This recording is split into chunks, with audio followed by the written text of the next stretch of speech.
China is one of the 21st century's most consequential nations. It has never been more important to understand how the country is governed and what its leaders and its people actually want and believe. Welcome to Pekingology, the podcast that unpacks China's evolving political system and the trajectory of China's domestic and foreign policy. I'm your host, Henrietta Levin, Senior Fellow with the Freeman Chair in China Studies at CSIS. This is Pekingology. I am very pleased to be joined today by Charlie Edel, Senior Advisor and Australia Chair here at the Center for Strategic and International Studies.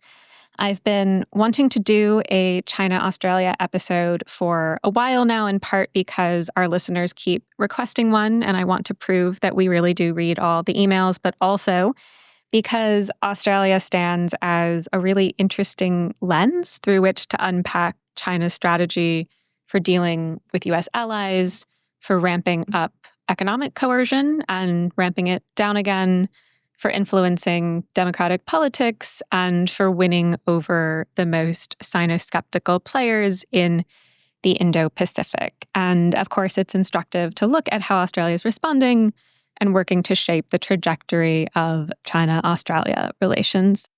So, Charlie, thank you so much for coming on the show. Henrietta, thank you very much for having me on. As we say, longtime listener, first-time caller. This is a great podcast. I'm thrilled to be on with you. Thrilled you could join. We like to start all of our episodes with a question about how our guests developed their regional expertise. So what did that look like for you? Well, a very long time ago, when we were living in Beijing, my wife and I took a once-in-a-lifetime trip to Australia. Dummies that we are, we got on the plane and thought, oh, look, it's on the same side, China and Australia, quick flight. So 13 hours later, when we had flown down all the way, we realized, oh, actually, it's pretty far away. That once-in-a-lifetime trip, though, obviously evolved. I've been doing work on the Indo-Pacific, on China, on allies and partners. I had been working for the Secretary of State and policy planning when I was at State. I had been teaching at the Naval War College. And then, as with many things in my life, Henrietta, my wife, who's a U.S. diplomat, said, hey, what do you think about moving? I said, no. And she said, great, we're moving. So we ended up in 2017 moving to Sydney, Australia for her job. I mean, the real answer here is I was a traveling spouse. And I was lucky enough, one, to go to Australia, two, to set up shop at the U.S. Study Center at the University of Sydney, and three, to be there at a fascinating moment. Now, I had tracked Australia for the secretary as part of my remit, but I would joke all the time when I would fly home during that period that covering Australia was in some ways busier than when I was working for the Secretary of State, which is on its face a patently ridiculous thing to say. But if we think about August 2017 moving onwards, the first Trump administration, crazy amounts of coercion and intimidation and political interference by the Chinese state into the Australian body politic, the questions were coming so fast and so furiously for Australians about what is happening with the United States and what is China doing to us at this moment that it was an incredibly interesting, productive, churny period in Australian politics. And I got to live here during it. So your question was, how did I end up kind of focusing on Australia? But I gave you Australia and China as a twofer there. Well, I guess that's consistent with the theme we're going for. So appreciate that. So then jumping into the theme, if we could start somewhat unfairly broad, I'm hoping you can help our listeners and me understand why Australia matters to China. Like in what ways does Beijing look out at Australia as something that's important in to their own interests? And then why does China matter to Australia? Yeah, there are a couple of different, let's take the why does Australia matter to China first. And there are a couple of answers, as there would be for any country. First and foremost, resources. Australia matters enormously to China because Australia has a lot of resources and commodities that get sold to China that have helped power China on its growth. We're talking primarily about coal, we're talking about oil, we're talking about iron ore that gets sold up to China. So they look down, they see an extraordinarily important resource. The Chinese obviously are pursuing their own diversification policy. If you look at where China's sourcing its minerals from, if you look at their moves towards Africa, towards Latin America, but for a very long time, Australia has been the primary source for the Chinese, and that matters to them. There are other parts to this question, or to this answer rather, too. Australia is a destination to which many Chinese tourists go. It's the destination to which many Chinese go to get their education. But if we were going to say that resource is one part, the other part is, I think, somewhat strategically and has been developed over the past couple of years. So Australia is a firm ally of the United States, has been, increasingly is so if we think about this from a military standpoint, a defense standpoint. And that's uncomfortable and always has been to China, particularly as it sees the U.S. kind of growing its footprint, diversifying its military footprint for the region. I think a better way to think about this, though, is why does Australia matter to China? We're going to talk about what happened starting really in 2017 and 2020, when the coercive hammer began to come down on Australia from China. But I think primarily that as a middle-sized power that is democratic, that has trade extraordinarily tied up with China, when China leaned very hard on Australia, starting in 2017, but really accelerating in the spring of 2020, when China did that to a number of different countries, you saw a number of different responses. The Australian response was a very strong one. They pushed back. It united the political parties. And so I think, why does Australia matter? Because it was in some ways a counterexample of a country that pushed back, and that was really annoying and very frustrating for the Chinese. And can you tell us about that episode? Sure. So there is a prehistory here, which we can get into. But basically, the idea was, if you look at trade flows between the two countries, Australia was, Australia still is, but Australia was at that point the most trade dependent of all advanced democratic countries on China. At the high point of trade between the Chinese and the Australians, as much as 39-40% of Australian exports flowed north to China. That's a lot. And so you can see the kind of logic chain here from Beijing, which was, if we squeeze you on the trade front, hopefully we'll get political compliance. In fact, anecdotally, I can tell you that friends who worked in government in Australia in the past, prior to that moment, would say that when the Australian government opened its mouth to complain about anything, like freedom of navigation, like human rights, sometimes with China in the sentence, sometimes without China in the sentence, they could set their clocks, and within 10 minutes, there would be phone calls from mining executives in Western Australia yelling at the foreign minister, yelling at the prime minister, yelling at the trade minister, and saying, you are tanking our relationship. So this was not a crazy theory for China that if you squeezed Australia, you might get political, if not compliance, political silence on complaint. So 2020, as COVID begins to spread around the world, there are already some irritants, which we'll talk about later if you want. But basically, the Australian government, the foreign minister at the time, said what I would think would be a somewhat innocuous statement, saying there should be an international inquiry into the origins of COVID-19 so that it can never happen again. We should all share information. Sounds innocuous. If you're in the Chinese Communist Party, it's probably not quite so innocuous. The Chinese went, frankly speaking, this is a term of art, nuts. They complained about this, but they weaponized the trade, and they basically flipped everything off with the exception of the stuff they needed, the iron ore and the coal. And so the idea was, would they get political compliance on this? The trade shock was felt in Australia. Billions of dollars we're talking about. But instead of, I think, what the Chinese intended, that you would get political compliance and silence, you got Australian outrage on this. It united both political parties behind pushing back, assertively asserting their own rights to this. And it was one of those issues where if there was unease about the growing Chinese military footprint, now there was clear growing unease about the Chinese economic footprint in Australia. So the high point of this really started at 2020. It was fascinating to watch that public opinion polling in Australia tanked on favorabilities towards China. You had something like a 40 percentage point drop right? Where at one point, Xi Jinping was polling lower than Kim Jong-un in Australia. That was then. Things have changed at this point. But if we're talking about a step change in what had happened, that moment of attempted economic coercion really kind of level set how many Australians were thinking about China. And ultimately, it seems like Australia ended up being kind of a successful case study of just waiting out Chinese economic coercion and letting things level out in the end, or is that a fair assessment? It is. There's more detail and nuance, of course, to this. Part of this is Australia had more resilience, I think, than even Australians thought, because many of the commodities that they sold them were fungible. You can sell them on a global market, number one. Number two, the Chinese actually needed many of the commodities that they sold to them.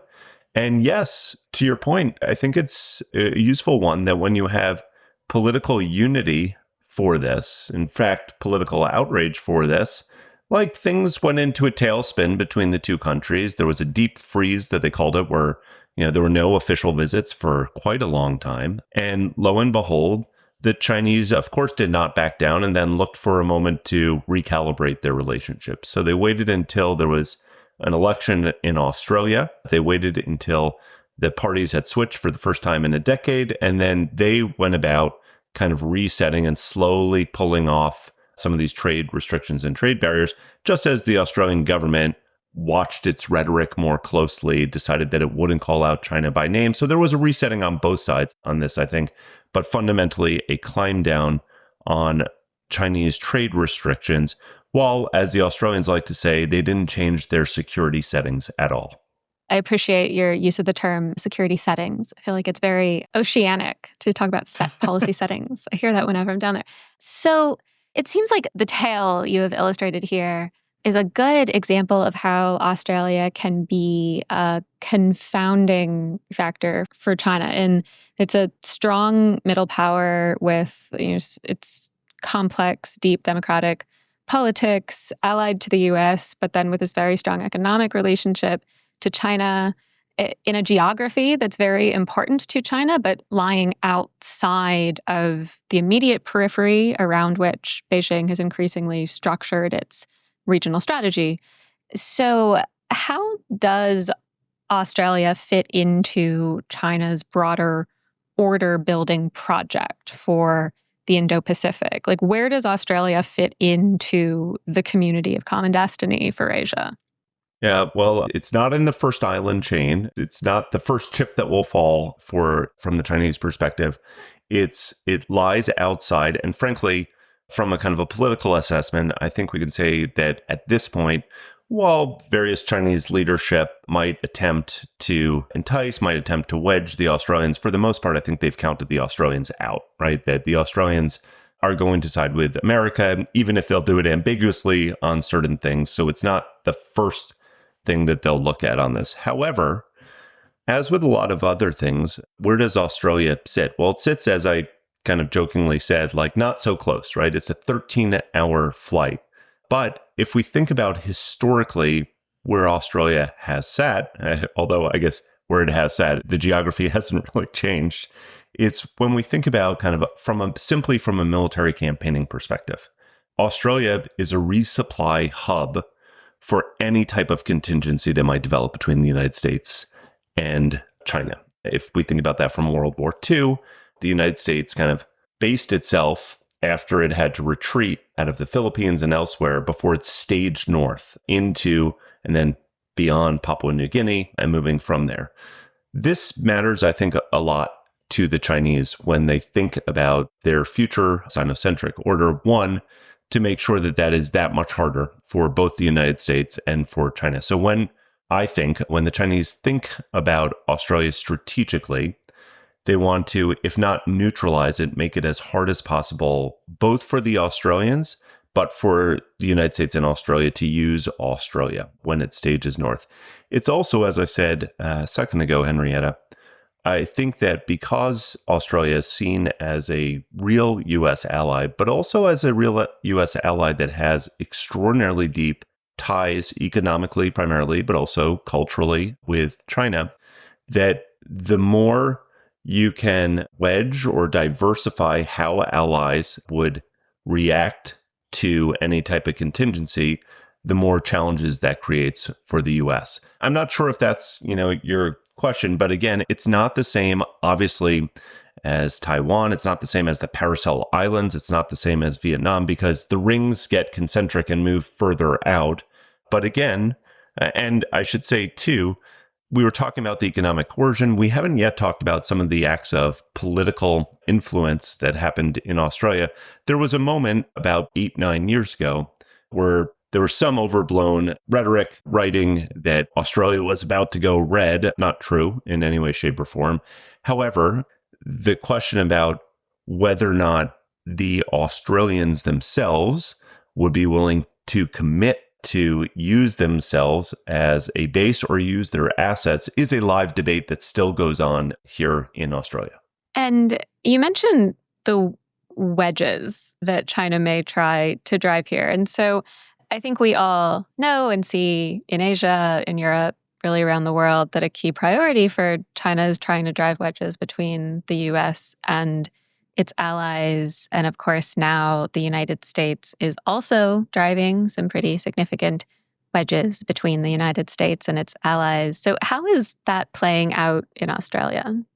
Look, that's a complex question. I mean, on the US one, Australia is a deep, enduring ally. I mean, the nomenclature that I guess started under the last administration, then we've persisted now, is calling the US-Australian alliance the unbreakable alliance. Yeah, okay, so that's the nomenclature of this, which means to say that the United States, if we think about kind of posture, defense posture, military posture in the entire region, the name of the game is diversification, right? Kind of scatter your forces so that they can potentially kind of attack from a range of different places, making them harder to target in any one. And particularly because Australia is so far away, makes it harder to target assets. So when we think about this I'm going on a bit of a tangent here, Henrietta, to your wedge question, but I'm starting on the defense side of things. When we think about, in some ways, what China's strategy is here, what the U.S. strategy is in Australia, a lot of people think of AUKUS, the submarine deal. That's only one part of it because there is a force posture, ongoing series of moves between Australia and the U.S. where it's not just submarines, it's U.S. airplanes, it's U.S. Marines that, by the way, began rotating through Australia up in Darwin, which is at the top end of Australia, more than a decade ago. It's more ship visits that are there too. It's increasingly the ability to kind of build and resupply munitions, both to Australians and to the US, meaning that it could be in a contingency, a staging ground. The wedge for China is to make that as uncomfortable to Australia and the Australian body politic as possible. So look, there is a military element to this, but the way that China tries to make this uncomfortable to Australia is to really wedge that trade issue. Again, we talked about how at the high point, there was almost 40% of Australian exports going to China. It's not that high, but it has reset to a large degree. I mean, hovering somewhere between 29 and 35%. And so again, I think many Australians and particularly Australian businesses understand that they have commodities you can sell anywhere, but boy, do the Chinese pay a good price on things. And that's true in coal, it's true in iron ore, and it's really true in wine and rock lobster. So again, trying to wedge this is trying to condition trade to a lot of degrees. Look, I also mentioned earlier that the Chinese are no fools in any of this. They understand that they don't want to be reliant themselves on a single source, so they are looking to diversify where they source their commodities from. That is a frightening prospect to Australians, considering just how much of their commodities they sell and their mineral wealth to China, and just how slow they've been to diversify. When I think about diversification, maybe like the gold standard that comes to mind is Japan having the first experience of China weaponizing critical mineral choke points quite a while ago over a dispute in the Senkakus. Japan took real steps, said, okay, well, clearly this is a national security vulnerability that we can't accept, made real investments, put real money, real policy behind diversification. And now, it's not perfect, but Japan has more resilience in their critical mineral supply chains than any of us. They've been insulated from a lot of the worst effects of the Chinese policies from the past year because they took these steps. So Australia also seems to have had a relationship with China where the vulnerabilities inherent in certain areas of the economic relationship where they may be overexposed to the Chinese market has been illustrated very clearly for the business community, for the government. Have you seen that kind of, and therefore we will de-risk, or in certain sectors, or how is the policy response evolving? So you've actually answered the question already, because it's the governmental understanding, and this is true of both the government and the opposition, is, and therefore we will de-risk, although it is hard to do, and we're kind of finding our way towards that, particularly in the critical mineral space. And then also depends on which sector we're talking about. So let me take both of those briefly, Henrietta.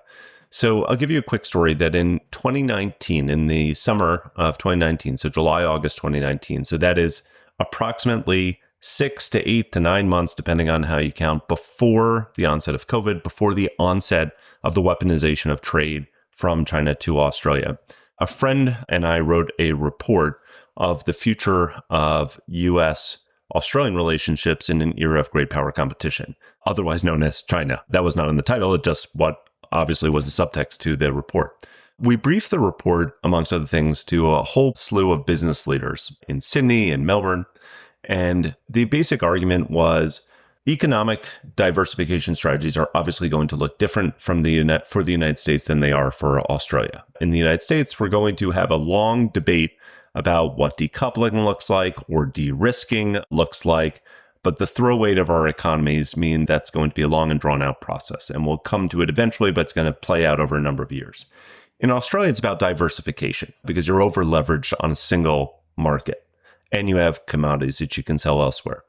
And I thought this was a pretty brilliant report. And as I briefed it, I was pretty sure that I was brilliant on this. And the response that I got uniformly was, "Thanks for the report, rivers of gold, mate." I said, "What?" And they said, "Look, yeah, okay, got it. Geopolitics matters, but not that much because we're selling it for such a good price to the Chinese."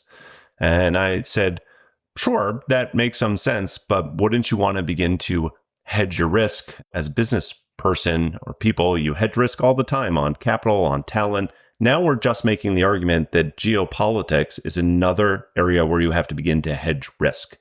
And so wouldn't you rather do it now than under duress?" And again, I got the good boy, go back and play in the geopolitics lane. We're making so much money. Fast forward 8, 9, 10 months, and they did it. Some industries better than others, but they did it under duress. So when I say certain sectors and certain, the wine industry really got hurt by this. The rock lobster industry really got hurt by this, didn't reset as quickly as some of the others. When we talked about the first point, though, that therefore the writing is on the wall, we need to have an alternative approach to this, the government, I think, got this. The challenge is, how do you create an economic diversification strategy when private sector doesn't necessarily want to do this? So the government's tried a bunch of things, as they have, frankly, in Japan, as the United States, frankly, is trying to do as well. And so one is to create economic incentives that can go with floor prices, offtake agreements. Another is to brief some of these companies by the government's intelligence agencies so that they understand what's happening a little bit better.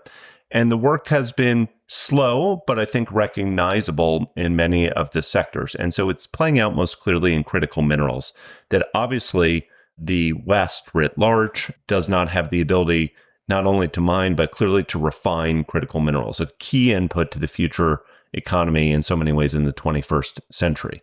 Australia knows this. The United States knows this. Under the Biden administration, they came out with a third pillar of the relationship beyond defense, beyond trade. It was now going to be, it's a word salad, but basically climate, critical minerals, economic resilience, like a whole bunch of things.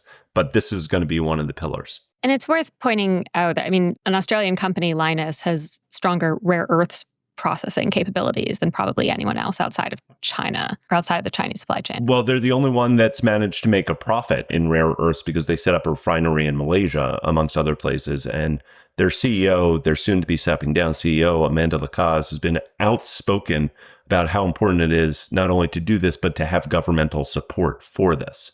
So they started this then, but you can see this happening too under the Trump administration. So when Prime Minister Anthony Albanese came to Washington to visit Donald Trump this past fall, yes, they talked about AUKUS. Yes, they talked about but they talked about critical minerals and how they were going to collaborate. The Australian embassy, which is across the street from CSIS. We have great neighbors. Ambassador Kevin Rudd, he never tires of saying Australia equals the periodic table. Maybe yes, maybe no, but there are a lot of resources in Australia. The challenge here, which is I think what we saw at that big conference that CSIS held just the other week about critical minerals, the challenge is how do you come up with something that runs counter to market forces because China has distorted the market? How do you create the incentives for companies to do things that will not be immediately profitable? Is it by creating price floors? Is it by having offtake agreements where the government will buy a certain amount of these? And the Australians are experimenting with this, but it's still early days. So you mentioned earlier the Australian Prime Minister had a big trip to China somewhat recently over the summer last year, with stops in Beijing, Shanghai, and Chengdu, which are not places that are all that close to each other. So it shows like a real commitment to spending time in the country. The messaging seemed to focus very heavily on the trading relationship, and the Prime Minister traveled with a large business delegation. What were your takeaways from that trip in terms of the direction of China-Australia diplomacy? Yeah. So look, this is the Prime Minister's second trip to China because he took one during his first term. The name of the game, and we haven't really discussed this, and it's a critical part of the Australia-China discussion, is in the aftermath of that very rocky period where China attempted to weaponize trade. The Aussies were across the board, I think, very upset by this. There was, I think, quite a lot of public support for a tougher policy from the Australian government. But then, as we discussed too, this had a real impact on Australian businesses. During that election campaign, not the recent one, but back in 2022, the then opposition, the now government, Labour, led by Anthony Albanese, their critique of the sitting government was, we don't disagree with anything you say, but why do you need to say it so loudly? It's hurting Australia. It's hurting Australian businesses. Turn the temperature down. And what that morphed into was a call for China and Australia to stabilize their relationship, a stabilization policy. We can debate about whether or not stabilization is actually an objective or a means, but that was the critique. That's what they ran on. And so the government under Anthony Albanese has been very, I think, disciplined in taking the temperature down, which means not saying China by name 9 times out of 10, seeing if they could dance a little bit to reset the economic relationship while not necessarily backing down from the security settings. I'm going to keep saying that phrase, Henrietta. In case we weren't clear that you are located in Australia. Because I'm located in Australia right now. But they had a willing dance partner in the Chinese who I think realized that their approach had backfired. So over Albanese's first term, you began to see some of the trading restrictions fall off. You saw the release of some political prisoners who were Australians, hostage taking that the Chinese tend to do from time to time. And so Anthony Albanese went up to China. I'd also note that he didn't go up with a full contingent. It was I think the Chinese were ready to kind of, roll out the red carpet, and the Australians weren't quite ready. They just wanted to normalize relations. Fast forward to Anthony Albanese's re-election this past May with a whomping majority, feeling very confident, not only in his own political skills, but in the policies that the government has undertaken. And you had a trip to China, which looked quite different from the first trip. So this is the one that you asked about that he undertook just a couple of months ago. He stayed for a longer time than people were expecting. He went to Chengdu, beyond Shanghai and Beijing. Also to meet with pandas in part, which shows the tenor of the relationship. Well, you're laughing, but you know this. Panda diplomacy matters, certainly from the Chinese perspective. They love to dangle their pandas. They love to take away their pandas when they need to. But Anthony Albanese did this for a couple of different reasons, I think. One, to kind of solidify the stabilization narrative. Two, to see if they could kind of celebrate or at least peel back the last couple of restrictions, which they were getting to. Three, to encourage the economic deep engagement. So when he was there, Albanese said, amongst other things, that he wanted more Australians to have this visit, this type of trip. He encouraged Chinese students to come back. The deep freeze between Australia and China had also affected the tertiary economic sector, which overwhelmingly flows from Chinese students coming to Australia. That's a separate topic, but that's a big one in Australia too. And so we wanted the visuals to be very good on this trip. It also coincided with the anniversary of Australia's opening to China, or China's opening to Australia, depending on how we say this, where Gough Whitlam, who was a Labour Party member, just like Anthony Albanese, traveled to China. And so a lot of the visuals of the trip, beyond the pandas, the walk on the wall, some of the Zhongnanhai stuff, were actually visuals attempted to recast Albanese as Gough Whitlam, this kind of legendary figure within Australian politics. On the other side of the ledger, so it was received pretty well, was a warming, and some of the last trade restrictions fell off. The critique of this trip was it was overly indulgent by the prime minister. It was too long. He didn't out loud bring up any of the irritants, of which there are many, particularly on the security side. And this looked like a taxpayer, this is the quote, right? A taxpayer-funded political trip to recreate some of these visual images, to which the prime minister has said, well, what does it matter? I just want a whomping victory here. But that was kind of the context for this as business started to reset too. How do you think China felt about the visit? China felt mostly pretty good about this. They got the visuals that they wanted. They didn't feel quite as good about this as some of the other trips that they got out of the Aussies, not coordinated by the federal government. So, the Chinese are masters at propaganda. When they had their military parade last year, the Aussies didn't send anyone. I mean, they minor representation there. So we have in the US some problems at the federal versus state level. The Australians have bigger problems, or have had bigger problems about non-coordinated policy.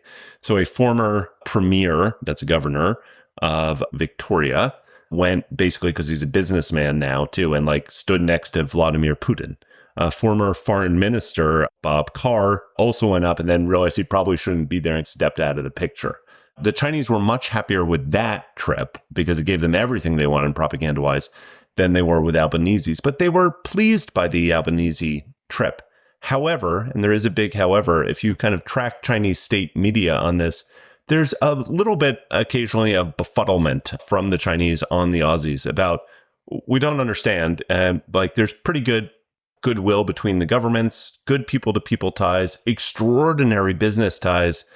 Why don't you guys just get over it on the US thing? And so, some of the I love reading Global Times headlines because they're just so good. So at the low point of the relations back in 2020, Australia was referred to as just chewing gum stuck to the bottom of the US's and China's foot. It doesn't matter. It's something you step on.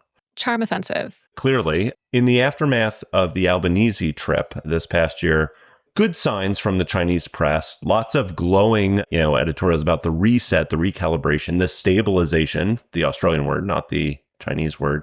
But then a couple of comments saying, Australia, you cannot continue to butter your bread on two sides, which is the debate within Australia, frankly, too, about their two different partners, one economic, one defense-wise, and the Chinese, a bit of consternation and befuddlement, but not really, because I think they understand fundamentally where Australia sits on the ledger.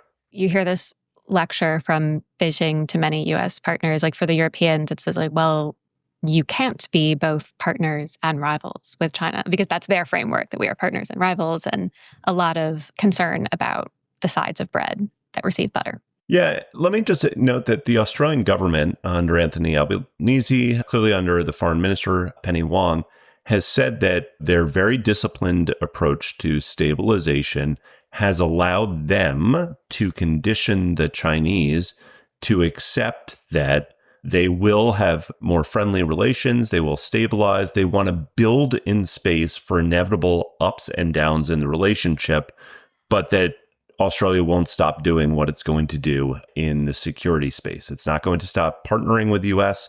AUKUS is now baked into how they look at things. They will bring up issues that are uncomfortable for the Chinese. And as Penny Wong says pretty regularly, in Oceania, particularly in the Pacific Islands, which matter enormously to Australia, there's a permanent contest underway between China and Australia for influence. So when we talk about stabilization from the Australian perspective, and certainly from the government's perspective, if not the opposition's, it's allowed them to condition the Chinese for walking and chewing gum at the same time, or as the Chinese say, buttering your bread on both sides. We had a great episode last fall with Sarah Barron, who I'm sure you know well, on U.S.-China diplomacy. And we talked about how much pain and thinking and deliberation goes into the 2 to 3 adjectives with which you describe a summit meeting. So I feel like I have to just note that Australia's approach to this summit is, according to the Australians, patient, calibrated, and deliberate. And the relationship is stable and constructive. Which I love how you can feel the amount of meetings that went into that formulation. Yeah, I mean, the one thing I would throw off is sure, like all governments over the world, like do lots of work on adjectives and have lots of ways that they frame the narrative or attempt to frame the narrative. But of course, there are other things that intrude on that too. So I think the last thing that you read, Henry, was kind of stable and constructive, the relationship. But of course, that's not always true, and that's not always the case. So in the aftermath, and even in the kind of run-up to Albanese's visit, there are things that are irritants to the Australians about the relationship. That's clearly true on the defense side, as you have multiple kind of close encounters between the Australian and Chinese militaries. Despite stabilization, there have been multiple instances of unsafe intercepts with Chinese jets flying right in front of military aircraft from the Australians and releasing chaff right into them, like a really unsafe way to do things. There was an instance last year where an Australian diver was in the water and Chinese ships came around and kind of sonic pulsed them. And like it was very injurious to that diver.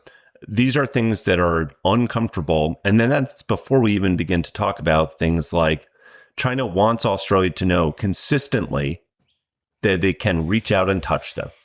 And so there was a big to-do last May when the Chinese, for the first time ever, sent a naval task group to circumnavigate Australia with a just like, hello, we're here. We can reach out and touch you in a way that they hadn't given any advance notification.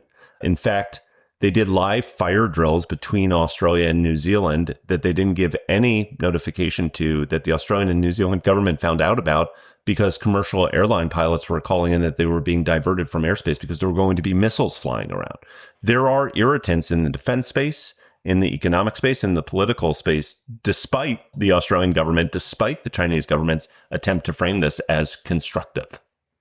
And I should say the press release goes on to say that we will disagree where we must and engage in our national interests. So I don't want to be too selective, but I can't stay away from some good adjectives. Well, the Labour government has been nothing if not very disciplined. I mean, their critique of the former government, the center-right coalition, was that they were undisciplined in their language. Therefore, they've imposed discipline. This feels very disciplined. Well, I will say that I think if you ask any China analyst in Australia, any Australian foreign policy analyst about, they all know immediately what stabilization means because they'll say, yes, we engage where we can, disagree where we must, and pursue the Australian national interests. I mean, like, it's boring because it's been said so many times, which is the point from the government, but it does feel a little stale at times as well. I want to talk about climate because the fight against climate change has been such a signature priority for Prime Minister Albanese, and China is such a complicated player on that issue as the world's largest emitter of carbon, but also the world's largest producer of clean energy. And then there's the risk of Chinese overcapacity in clean tech effectively wiping out the rest of the world's green manufacturing bases since the rest of the world struggles to compete on price. So how does Australia think about this?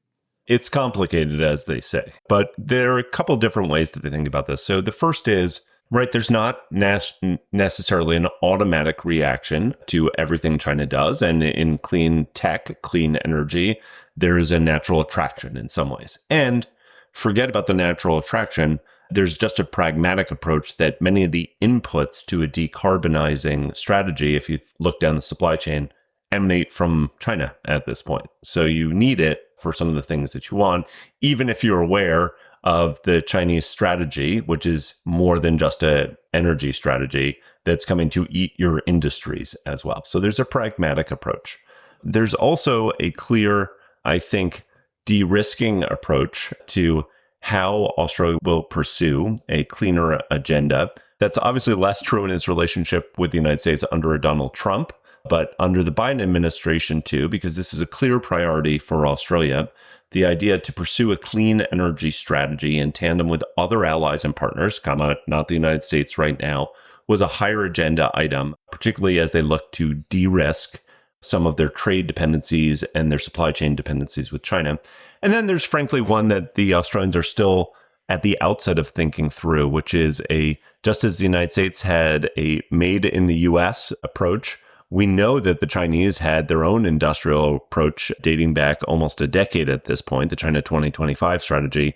The Australians are thinking the contours of that through, so that there's now a made in Australia approach where there are certain industries that are beginning to be subsidized. That's still a live debate within Australia that's still just beginning to play out. But when we begin to look at particularly some of the production of and refinement of minerals, that clearly fits into the made in Australia. Some of the support is clearly not as clean tech driven, but as we said, it's complex because part of what the Albanese and Labour government has done is taken a very different approach to energy. There was a hard fight between Australia and Turkey this year about who was going to host COP 2026. That's important for this government. It's also important for the Pacific Island nations, of which play a huge strategic role in the Australian mind. So how they kind of grapple with this is ongoing, is complex with the Chinese. We're almost out of time, but I want to talk just a little more about the Western Pacific, Taiwan, South China Sea, because Australia does seem to have taken a much stronger sense of responsibility when it comes to upholding deterrence, maintaining peace and stability in the Western Pacific in recent years. And so I'm hoping you could help us understand how Australia looks at Taiwan, South China Sea, East China Sea, recognizing that, Australia has a little more geographic space between itself and those issues than countries like Japan or the Philippines. But even when, as you mentioned, Australian ships and service members have had very dangerous interactions with Chinese counterparts when operating in those geographies, they seem to, maybe even more so because of that, feel that it's important to be a player. So can you tell us about that? It's a big question because we're talking about a lot of different geographical locations there. I think so. I'm going to give you a really ham-handed, oversimplified answer because I'm good at that, if not the details now. So look, when I was last in government, Henrietta, the Aussies were very good on supporting the rules-based order. So for instance, on your question about South China Sea, the Aussies were kind of first off the mark on kind of supporting the Hague Tribunal's decision on the South China Sea. However, and this is the tribunal that ruled that China's claims are entirely unlawful in the South China Sea. Bogus, unlawful. Exactly. Thank you for spelling that out. I think if they were good at supporting rules, because middle-sized power like rules, it's useful for them. There was a general sense, too, that even if their ships transited, their planes would fly through those areas, that their policy was, maybe a little bit slower, a little bit less developed than the United States, than Japan's, than others, and probably because of geographical reason, as you had said. And I think the change that we have seen evolve over the last decade or so is one that when you would talk to a lot of Aussies, they would say, look, what's happening in the South China Sea looks really bad. It also looks really far away. And I think the change that has been noted is that what happens in the South China Sea doesn't stay in the South China Sea. That this is a model in some ways, this is a template for how China builds out and expands what it does politically with other countries, and then therefore what it has the ability to do militarily to kind of push itself out. And so there's a developing debate about what China is up to in the South Pacific. But I think the idea has been that if this has happened in the South China Sea, this could happen much closer to Australia's borders that could really affect its strategic calculus. We haven't really talked about the kind of clarion alarm bell that was rung right before the May 2022 election about a secret deal signed between the Solomon Islands and Australia. Secret because to this day, the Solomon Islands has not released the text of that. We got it because the Chinese actually leaked it. And the concern was that a dual-use military facility would set up on the northern approaches to Australia, which would totally scramble their geographic and therefore their strategic calculus. Can't do a lot else if the Chinese are staging from your northern approaches. So again, a big answer to your question is the evolution of this has been the idea that as China continues to push further south, further east, and further west, that increasingly is going to affect Australian interests, and therefore they need to be thoughtful and perhaps more forward in the region themselves. So now to your question, that's prompted, I think, changes in what Australia has done in how it's conducted itself with its Pacific neighbors. This government has been hyperactive in its approach to kind of nailing down new arrangements, new security arrangements with its Pacific neighbors. That's been true in Tuvalu. It's been true in Papua New Guinea. They're working very hard in Vanuatu. They've been very active on this front. It's true with how they've approached Southeast Asia. So we've seen a complete step change in Australian relations with the Philippines. We're moving towards a reciprocal access agreement. It's true with how Australia has approached its relationship with Japan, which now looks like a quasi-alliance at this point too. Then we get to the question of Taiwan. And it's true that the Australian position on Taiwan is evolving, certainly not in the public space. Certainly not in the public space, behind closed doors. The question is whether or not it's evolving quickly enough. And I would point you, amongst other things, to the Japan chair and the Australia chair. We ran a conference. We produced a report about a year and a half ago about how Australia, the United States, and Japan might collaborate further on Taiwan specifically, with the prompt question being what else and what more. This is an active debate within Australia behind closed doors, a little bit less out in the public, although there is conversation about this too. Does Australia do Taiwan Strait transits? Do they send ships through the strait? They do. I mean, that alone is not an insignificant public-facing step. They don't talk about it, but they sail through. I think we'll have to wrap there. Thanks so much, Charlie, for coming on the show. And I didn't specify this, though we have alluded to it, that Charlie is based in Australia. So he has joined me virtually at an ungodly hour. No. Charlie's based on an airplane, Henrietta. So thank you. Thank you for that. To learn more about Australia and Australia-China relations, you can follow Charlie's work at the Australia Chair webpage at csis.org. And as always, we would love to hear what you thought of today's conversation, especially for our Australian listeners. Welcome your critiques, and also would love to hear what issues you hope to hear the show address in the future. You can send ideas to Pekingology at csis.org. If you haven't already, please rate, review, and subscribe to the show, and we will be back in your feed soon.